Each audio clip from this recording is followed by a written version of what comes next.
Andrew Zakgo says, can you ever show off your collection of toys and comics in a video? Possibly. I think I've got a lot less than you might think. Like 4 years ago, I sold all my I had a big Transformers and a big G.I. Joe collection. I sold it all. I didn't keep any of it. I sold it all. It was just time to move on. You don't want to let a collection dominate your life. The fun is in assembling it and sharing it, not just having it. So I sold it all. And then I sold almost all of my comic books about 4 years ago when I moved across the country. I moved from the East Coast to the West Coast for work, and it just didn't make financial sense really to pay to keep it, and I was tired of moving them. I had like about 30 long boxes, and I probably sold like about 28 to 29 of them for just $1,000. Comic books are worth a lot less than you might think. Tried to sell them for more to stores, piecemeal on eBay and stuff. It's very slow going if you want to sell it for what people think is the best price for it. So I don't have those as collections. I have a small original art collection from comic books that I could possibly share in a special video down the road, and I have a collection of Hot Toys Marvel movie universe guys, you know, Iron Man, Thor, Captain America, Guardians of the Galaxy. Those are those like premium, like 12-inch, highly detailed figures made over in Hong Kong. I love those things. So I've got a decent collection of that. I could potentially share that, but I don't know that there's a lot of interest. I've tried to do a couple toy reviews. People aren't really interested in me doing that. Matthew Roberts writes a question, and Matthew Roberts is the artist on the comic book Manifest Destiny. If you haven't heard about that, it's about Lewis and Clark, who explored our country, trailblazers, but this comic book supposes that they were also on a secret mission to document the hidden supernatural beasts and creatures throughout the wilderness of America. So it's a really fantastic comic. Matt is an incredible artist. He writes, comic book god question. If you had to choose between killing Thomas and Martha Wayne or Uncle Ben, who would live? Uncle Ben. Uncle Ben would live, because if Uncle Ben lived, Spider-Man would still have guidance to become a great hero. He learned an important lesson when his uncle died. With great power comes great responsibility, but that did not... He still would have been a great hero if his uncle had lived. But Bruce Wayne, if his parents had lived, he was just a rich kid. His whole motivation was preventing the tragedy that befell him from befalling anyone else in his city. He wanted to clean up his city and keep other people from going through what he went through. If his parents didn't die, he'd just be a rich billionaire. He wouldn't really have the impetus to become a superhero. Now, he probably still would have been a philanthropist. I mean, I think that his core personality would have been there, but he wouldn't have, learned how to become the world's best martial artist and detective and so on and so on. Just my 2 cents.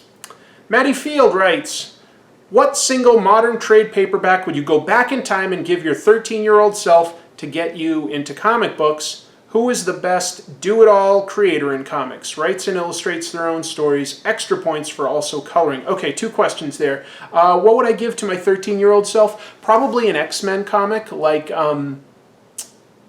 maybe Days of Future Past. It could also be the Dark Phoenix Saga, which I said earlier was one that I really loved. But Days of Future Past is even like sort of shorter and more amazing. Either one of those would have blown my mind if I discovered it at age 13 instead of, I probably discovered those stories closer to like 18, 19. Anyway, I think that would have worked. And what was his second question? Oh, best do-it-all creator in comics. Probably Mike Mignola. I think that he writes amazing stories. He's an incredible artist. I don't know if he does his own lettering or not, but I know he has, at least in sketches, and it's really unique and cool how he draws word balloons. It's unique. Yeah, Mike Mignola is probably the best all around. For me. Jeff Barris writes me a question. Jeff is also a friend, so is Maddie. Jeff does a podcast, a weekly podcast about sci-fi TV shows, like, Game of Thrones, Twin Peaks, stuff like that. It's called Television Zombies. So if you like podcasts, maybe check his out. He asks, what's the most expensive comic book you've ever bought? I have never really bought expensive back issues. That's not really ever been my thing. I just like to read the stories, so I tend to go for reprints, trade paperbacks, digital. I just want to read the story. I don't need to own something that's super valuable. But I do know that, let's see, I'm trying to think of how old I would have been. Maybe, probably around age 15. I'd been into comic books for about 2 years, and I was at an antique shop, and I saw Wolverine number 1 through 4. That was a 4-issue limited series by Chris Claremont and Frank Miller. And at that point in time, that was sort of one of the tougher comic books to come across. And it was $25 for each issue. They seemed to be in good condition. So I paid $100 for those 4 issues. And at the time, I was glad that I did. Didn't necessarily see a return on investment on that or anything. But yeah, so that's probably the most I've ever spent at once on a comic book. My friend Jason Rodriguez writes a question, and Jason was my editor on Colonial Comics, Volume 1 and 2. Those are books that I did some art for, and he's written a bunch of other books. So if you look up Jason Rodriguez on Amazon or Google him, you'll see a bunch of his comic books. He writes, if you could bring any early comics artist, let's say someone whose comics career was largely over before Fantastic Four #1 came out, into the modern era, who would it be and what book would you want them to work on? Fletcher Hanks doing Doctor Strange. Yes, obviously. But who else and what other book? That was a tough question that I had to think about a lot, but I wrote down an answer after a lot of thought. Johnny Craig was an amazing artist throughout the 50s, working for EC Comics. All their sort of suspense stories and horror books, Vault of Horror, all that stuff. He was great. He was really great. But when EC Comics went out of business in the 50s, he moved into like advertising and stuff. And he largely did not work in comic books. He did 1 or 2 here or there after that, but he never did anything regularly. If I could bring him into the modern era, I'm positive his artwork would resonate with audiences today. And he was, first of all, a great draftsman, so he could do any book, but he did know sort of horror and moody stuff like that. So if he worked on, say, Swamp Thing or Morbius the Living Vampire, a monster book, I think that would potentially be huge. That would have been something really special. William Bruce West. I should give him a plug too because he's plugged my show many times. He writes a column called West Week Ever at williambrucewest.com.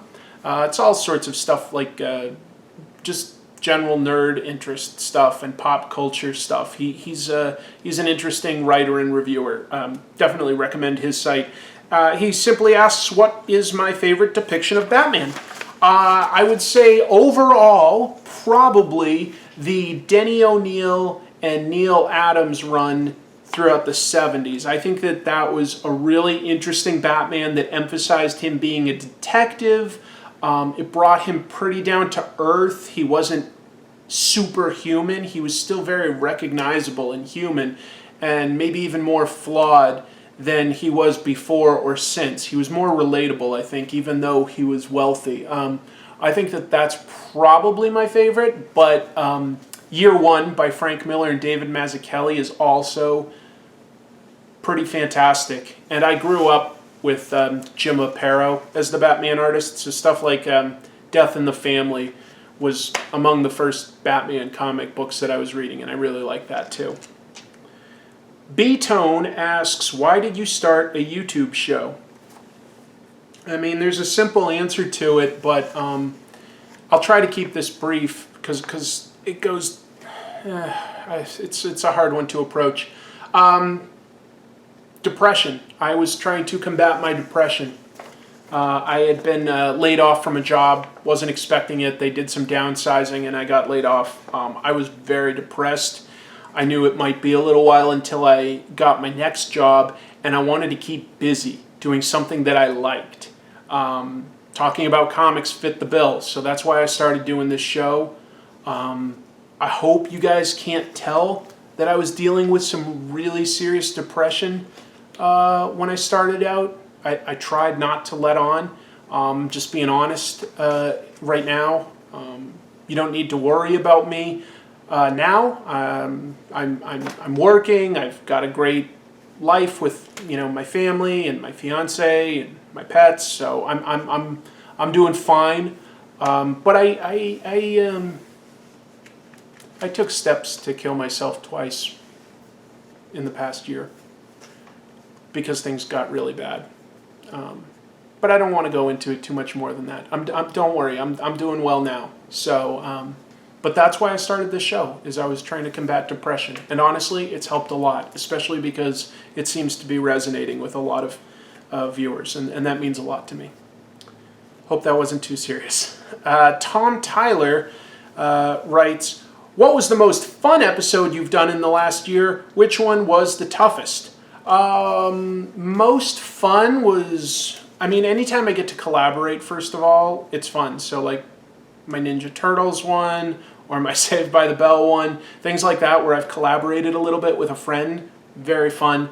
When I did the Astro Boy episode, I was in LA, Los Angeles, visiting, or meeting a friend of mine, Jason, who wrote a question earlier. That was a lot of fun. We were just drinking wine, talking about Osamu Tezuka. That was Osamu. I can never say his name right. That's awful. That was a lot of fun. That was a lot of fun for me. So anytime I can collaborate, that's a high point. Sherry96 Lionel. I hope I'm pronouncing that right. Linel. What, if any, YouTube channels inspire you? Do you watch any regularly? Same answer for both. Red Letter Media has been a tremendous influence. I think for a lot of people that do YouTube these days. I love their style of review. Even if I don't agree with all of their reviews, I still like the presentation quite a bit. So Red Letter Media is very high. Angry Video Game Nerd is one that I still watch and enjoy a lot. Every Frame a Painting is a beautiful analysis of film, very, very specific, very well put together. Similar to that is, what's it called? Screen Prism. Screen Prism also does some really insightful film analysis. I Hate Everything. I think they're very funny. And, of course, I mentioned him earlier, Hooded Cobra Commander 788. I guess you get biased when you befriend someone, but I really do enjoy his channel every week. All right, my last question is from Lost Archives. He says, what trades do you recommend? Paperback editions. Well, that's such a broad topic. I could list some of my favorites, like anything by Ed Brubaker. Anything by him, crime comics, I love. There's Watchmen. It's like, how do you... Is it a question of breaking somebody into comics? Or is it a question of they love something and they want something else that's similar? Or do they want to try something new? So, my recommendations aren't necessarily going to hit. You've heard a lot of other things that I like. Throughout this video, I've discussed comics that I love. So I would just say I would have a conversation with someone trying to figure out, what do you really like? Try to answer that.